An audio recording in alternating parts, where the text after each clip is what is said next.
Фантазия ребенка даже склад с кормом для домашнего скота может превратить в детскую площадку. На горы зерна взбираются, как в песочнице. Не только играют, но и помогают. Для детей это всего лишь веселая игра. Взрослым же приходится трудиться с первыми лучами солнца. Уже в 5 утра старший в семье Абдулхажиевых на ногах. Накормить 35 бычков, столько же телят и выгнать на выпас более 180 голов крупнорогатого скота – дело непростое. Общая земельная площадь района почти 300 тысяч гектаров. На такой территории уже работает более 360 фермерских хозяйств. По последним подсчетам, в самом большом районе республики зарегистрировано почти 50 тысяч голов крупнорогатого скота, половина которого в семейных фермах и гупах. Такая скотина нужна самому.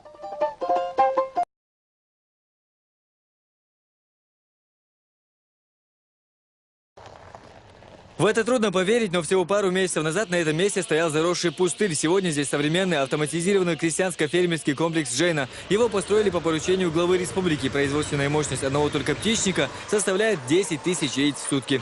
Здесь уже молодые цыплята, уже куронесушки, уже реализуемая продукция. В день уже выпускают до 10 тысяч штук яйца выпускают, что это неимоверная помощь для населения республики. Если взять яйцо, раньше у нас было в республике завозное, то уже свои собственные яйца, которые мы уже рынок почти что можем сегодня перекрываем. Внутренний пример потребность яйца. Это пример всем, кто хочет заниматься сельским хозяйством. Накануне с инспекцией здесь побывал министр транспорта и связи Рамзан Чирхигов вместе со своим коллегой, возглавляющим сельское хозяйство. Вместе они прошлись по цехам и пообщались с персоналом фермы, а после Рамзан Чирхигов рассказал о преимуществах предприятия. Ничего не покупается.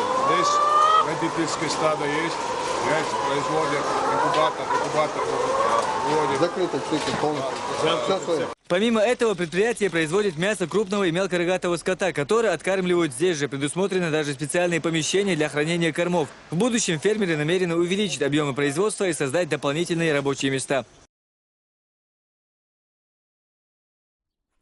В крестьянско-фермерском хозяйстве «Джейна» содержит только племенной скот. Более 500 голов крупнорогатого скота самых лучших пород. Калмычка, черноперстая, сементальская. Среди них дойные коровы и бычки на убой. Впрочем, животноводство представлено не только крупнорогатым скотом. Здесь также около 6 тысяч овец северокавказской породы, которая славится своей шерстью. Те, что откармливают на жертвоприношение в праздник Курбан-Байрам, содержат отдельно. Обо всем этом сегодня рассказали главе Чечни во время его инспекции на предприятии.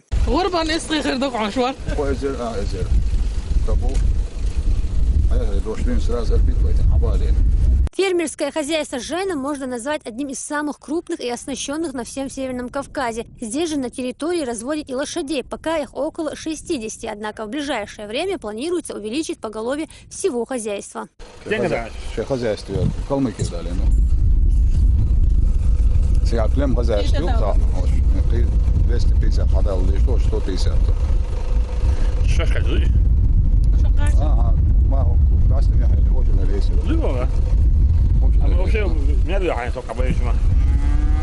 Ystri, в общем, приехал за базу, Ysтру за Требягер, Беженду покадет, но Но и это не все. В фермерское хозяйство входит и птицефабрика. 66 тысяч бройлеров и более 40 тысяч кур-несушек содержит в птичниках, оборудованных по последнему слову техники. Здесь автоматизировано все, начиная с регулировки температуры помещений и заканчивая подачей воды и кормов. Имеются современные холодильные установки и оборудование для фасовки яйца. Более того, на предприятии будут разводить родительское стадо. Производя собственную продукцию в виде инкубационного яйца, в виде собственного мяса, и тоже очень важно собственные комбикорма, у нас получается, что наша продукция при одинаковой прибыльности, так говоря, рентабельности с другими, у нас она будет дешевле. Поэтому мы можем свободно конкурировать и в республике с остальными предприятиями, да и в России в целом. Поэтому мы можем свободно конкурировать и в республике с остальными предприятиями, да и в России в целом. В разделочном цехе лишние руки никогда не помешают, говорит Зарган Кадырова. Иногда в день приходится забить и очистить до 1500 кур и индеек. Еще одно преимущество хозяйства –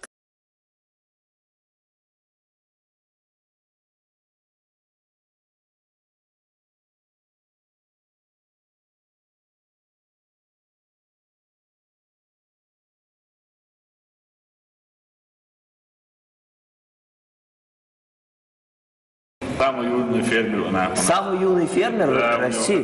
Да. У него очень... Расскажи, хозяин, что у тебя там? Коровы, барашки, козы. И сама следишь за этим, да? Как так получилось, что ты стала самым юным фермером в России? Я захотела. Захотел?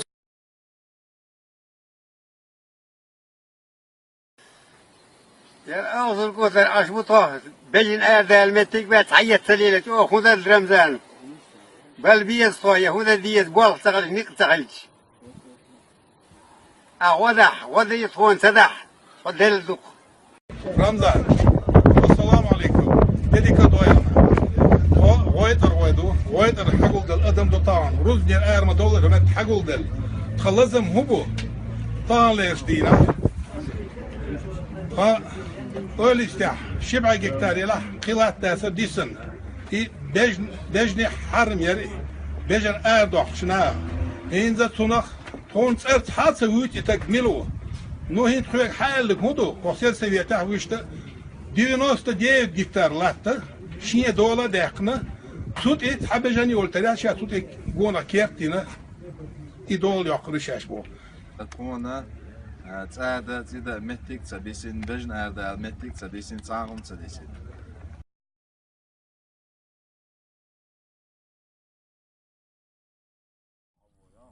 Пятилетняя Бушта 2 недели назад сильно напугала своих хозяев. Вечером с пастбища корова вернулась с множеством бугорков на теле. Животное дышало тяжело, у него повысилась температура. Затем корова начала стремительно терять в весе.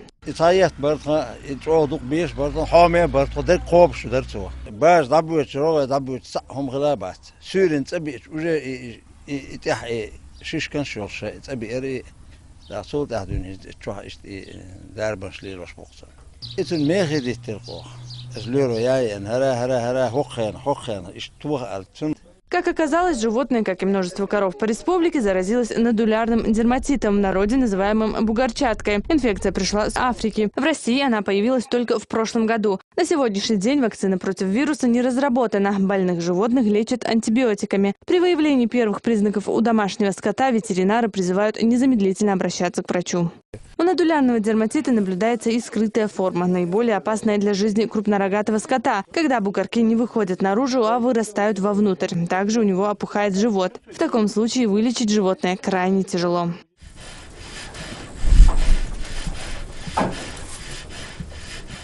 Эпидемия вируса крупнорогатого скота в республике вспыхнула месяц назад. За это время она поразила 805 коров в различных районах. Часть из них удалось спасти. А опасение населения о том, что зараженное мясо может попасть на местные прилавки, не оправдано. Ведь оно в таком случае будет отличаться бурым, практически черным цветом, говорят ветеринары.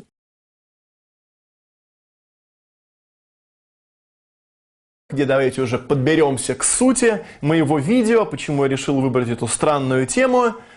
Появляются монополисты по разведению свиноферм. Очевидно, крайне удобно по элементарной схеме убить конкуренцию, как это происходит в областях, которые я перечислял выше, следующим образом. Приходит на определенную свиноферму ветеринар, говорит: сейчас лютует африканская чума, надо сделать вашим свинкам прививки.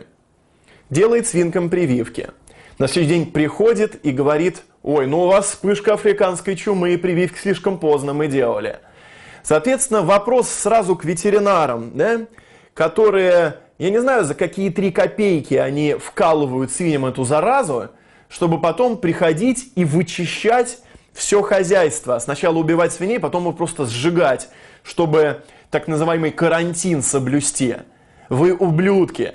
Вы людям просто ломаете жизнь. Мне на днях рассказывали, как человек взял 1 000 000 рублей на развитие этого пресловутого сельского хозяйства.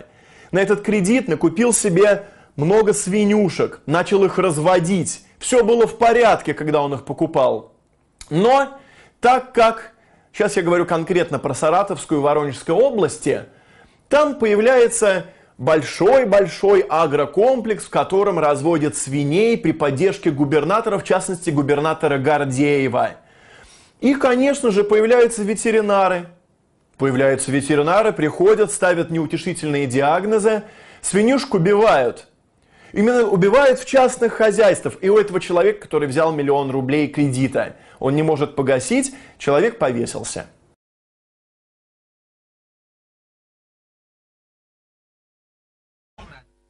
Мечеть «Сердце Чечни» не будет участвовать в третьем туре конкурса «Россия-10». Об этом заявил Рамзан Кадыров на совещании в правительстве.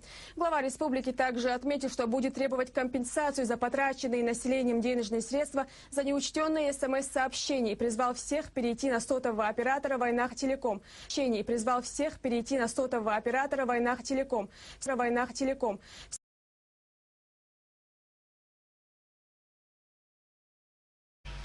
После выполнения обрядов Тазбега и Вирд Рамзан Кадыров обратился к присутствующим поддержать республиканского оператора связи и перейти на Вайнах-Телеком. Уже на улице глава республики подарил соратникам новые сим-карты чеченского оператора. И как следствие, молодежь, протестующая против такой несправедливости, у офисов Мегафон и Билайн. Сотни человек закидывали здания яйцами и кричали «Долой!». К ним могли присоединиться десятки тысяч разочарованных в справедливости людей.